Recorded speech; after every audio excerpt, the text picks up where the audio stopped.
انہوں نے اپنے اوصاف اپنی جبلتوں اور اپنی عادات کے در پہ حاصل کیے ہیں۔ آپ ابن باعور کی اولاد میں سے ہیں، حضرت ابراہیم کے بھائی، حضرت ایوب کے بھانجے، اور حضرت داؤد اور حضرت یونس علیہ السلام کے زمانے میں تھے۔ 1000 سال آپ کی زندگی ہے، اور یہ سورہ لقمان ہے جس میں انہوں نے اپنے بیٹوں کو نصیحتیں کی ہیں جو قرآن شریف فرقان حمید میں درج ہو چکی ہیں۔ ان میں سے چند اقتباسات جو ہے نا میں نے آپ کے سامنے گوش گزار کی ہیں، ظاہر ہے اور بھی ہیں لیکن میں نے انہی پہ اختصار کیا ہے۔ ان میں سے ایک عمل ہے، دوسرا نماز کا حکم ہے، اور تیسرا جو ہے وہ آپ کے جو ہے وہ اعمال کے در پہ جو آپ کا جو ہے وہ کیا کہتے ہیں اس کو کہ بر محمد والے بیت محمد صلوات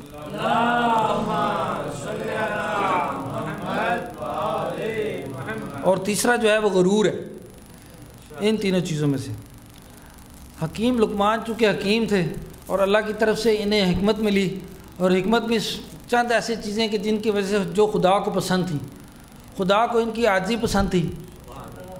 خدا کو ان کی خاموشی پسند تھی، خدا کو یہ چیز پسند تھی کہ جب خدا کی بارگاہ میں بیٹھے ہوا کرتے تھے تو ٹیک نہیں لگا کے بیٹھتے تھے،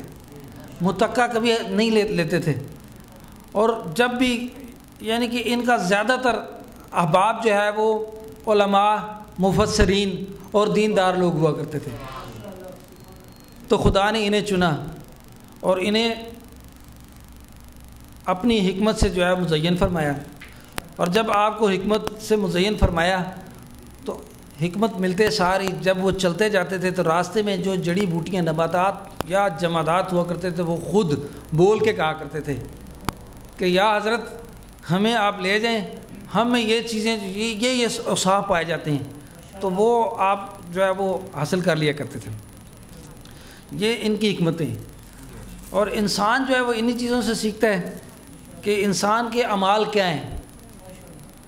چونکہ ہم محرم کے مہینے میں، خود سازی کے مہینے میں، محرم، صفر اور رمضان، یہ جو مہینے ہیں ضرور غم کے بھی ہیں، غم و اندوہ بھی ہے، حسین علیہ السلام اور ان کے خانوادے کے لیے جو ہے مخصوص ہیں، مگر چونکہ 1400 سال اس بات کو گزر چکے ہیں، اب ہمیں آگے بھی بڑھنا ہے، اور اس آگے بڑھنے میں جو ہے وہ آپ کے اعمال جو ہیں یا آپ کے افکار جو ہیں وہ حکمت جو ہے اب افکار پہ ملتی ہے۔ جو آپ کے افکار ہیں جو امام زمانہ تک آپ کو لے کے جائیں گے وہ اسی بات کا یعنی کہ پیش خیمہ کرتے ہیں کہ آپ ان 10 دنوں میں وہ عقیدت، وہ رکت حاصل کرتے ہیں تو پھر آپ آگے چل سکتے ہیں۔ اگر وہ عقیدت اور وہ رکت آپ نے مجالس سے یا اپنے اندر جو ان دنوں میں امام حسین علیہ السلام اور ان کی آل کی وجہ سے جو آپ کے اندر وہ چیز پیدا ہوتی ہے، وہ رکت پیدا ہوتی ہے جو آپ کو حج پہ نصیب ہوتی ہے، وہ آپ کو امام بارگاہ میں نصیب ہوتی ہے، تو اگر آپ وہ حاصل کر لیتے ہیں سمجھیں آپ کو 70 صحیح حجوں کا ثواب بھی ملتا ہے۔ بس آپ کے اعمال ہونے چاہیے، اعمال میں آپ کو کے سامنے آپ اپنے بیٹوں کو انہوں نے جو وصیت کی ہے وہ نماز کی بھی ہے، تو الحمدللہ مجھے یہ بڑا یقین ہے کہ ہم تمام مومنین جو ہے وہ نماز کا جو ہے وہ بالآخر جو ہے وہ ضرور خیال کرتے ہوں گے، اور اس کا خیال رکھنا جو ہے ہم پر ہر انسان پر واجب ہے، کیونکہ وہ ہمارا اپنا فائدہ ہے، اس میں کسی اور کا کوئی فائدہ نہیں ہے۔ اللہ سے کلام کرنے کے لیے اللہ کا جو ہے وہ قرب حاصل کرے نا، جب انسان قرب حاصل کرتا ہے تو وہ یہی طریقہ ہے، ایک معرفت محمد والے بیت محمد ہے اور ایک اللہ کی معرفت ہے۔ جب ان معرفتوں سے انسان گزرتا ہے تو پھر جو ہے وہ مدارج طے کرتا ہے، پھر وہ مسلمان بھی ہوتا ہے، پھر وہ متقی بھی ہوتا ہے، پھر وہ مومن بھی ہوتا ہے، اور جب انسان مومن کے درجے پر پہنچ جاتا ہے تو پھر ظاہر ہے پھر مولا علی علیہ السلام اور محمد والے بیت محمد سے اس کو ملانے سے کوئی بھی نہیں روک سکتا۔ ایسے مومن جو کہ بیچارے ہیں تو مومن لیکن اعمال سے دور ہیں، یا ان تک وہ علماء کی یا انبیاء کی باتیں اب تک نہیں پہنچ سکیں، مولا علیہ السلام فرماتے ہیں کہ ایسے انسان کو ایک قرآن مجید میں ایک مقام ہے اعراف، خدا کہتا ہے کہ ایسے مومنین ہوں گے وہ مومنین، لیکن میں ان مومنین کو وہ معراج کے مقام پہ جو ہے وہ چھوڑ دوں گا۔ وہ کون لوگ ہوں گے؟ جنہوں نے اتنا بیچاروں نے ثواب کیا ہوگا نہ گناہ کیا ہوگا، اب وہ وہاں پہ پھنسیں، اب وہاں کون نکالنے آئے گا؟ تو وہاں مولا فرماتے ہیں کہ وہاں یاد رکھیے گا ایسے لوگ کہ جن کی پھر بھی پیشانی چمک رہی ہوگی معرفت کی وجہ سے، میں ان کو وہاں سے اٹھا لوں۔ میں اور میرا بیٹا حسین علیہ السلام اس چیز کے ضامن ہے، لیکن آپ کے اعمال ہونے چاہیے، اور اعمال یہیں سے آپ کو جو ہے ملیں گے۔ جب آپ یہاں سے اعمال لے کے جائیں گے تو آپ اپنے گھر پہ بھی کریں گے، آپ کا خانوادہ بھی ٹھیک رہے گا، آپ کے بچے بھی ٹھیک رہیں گے، آپ ہر عمل کو جو ہے وہ اس بات پہ درپے لے کے آئیں گے، تو پھر انشاءاللہ ایک خوبصورت گھرانہ جو ہے وہ آپ کا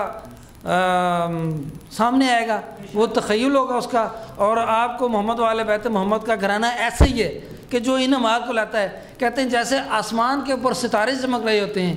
آپ یہاں دیکھیں کہ یہاں اگر یہ چند گھر مومنین کے اگر محمد والے بیت محمد کا نام لیتے ہیں، ان کی زیارتیں پڑھتے ہیں، ان کے لیے جو اگر کرتے ہیں تو وہ کہتے ہیں کہ آسمان کے فرشتے وہ دیکھ رہے ہوتے ہیں کہ وہ گھر جو ہے وہ بالکل جو ہے وہ ستاروں کی طرح چمک رہا ہوتا ہے۔ بس اسی معرفت کا جو ہے وہ انسان کو پیش خیمہ کرتے رہنا چاہیے، اور محمد والے بیت کا جو ہے محمد کا جو ہے وہ کرتے رہنا چاہیے۔ اور نصیحت یہ حکیم لقمان کی میں نے اس لیے چنی ہے کہ جو آپ کے یعنی کہ والدین بزرگوار ہیں، یہ ان کے اوپر واجب ہے کہ جیسے حکیم لقمان نے اپنے اولاد کو وصیتیں کی ہیں، یہ وہ دور آ چکا ہے کہ اولاد ادھر سے ادھر ہو۔ ماں باپ کے اوپر واجب ہے کہ وہ اپنی ماں چاہے بچہ ہو چاہے بچی ہو، ان کے اوپر اپنی دینی فریضے کی جو ہے وہ وصیتیں وہ لاگو ضرور کریں۔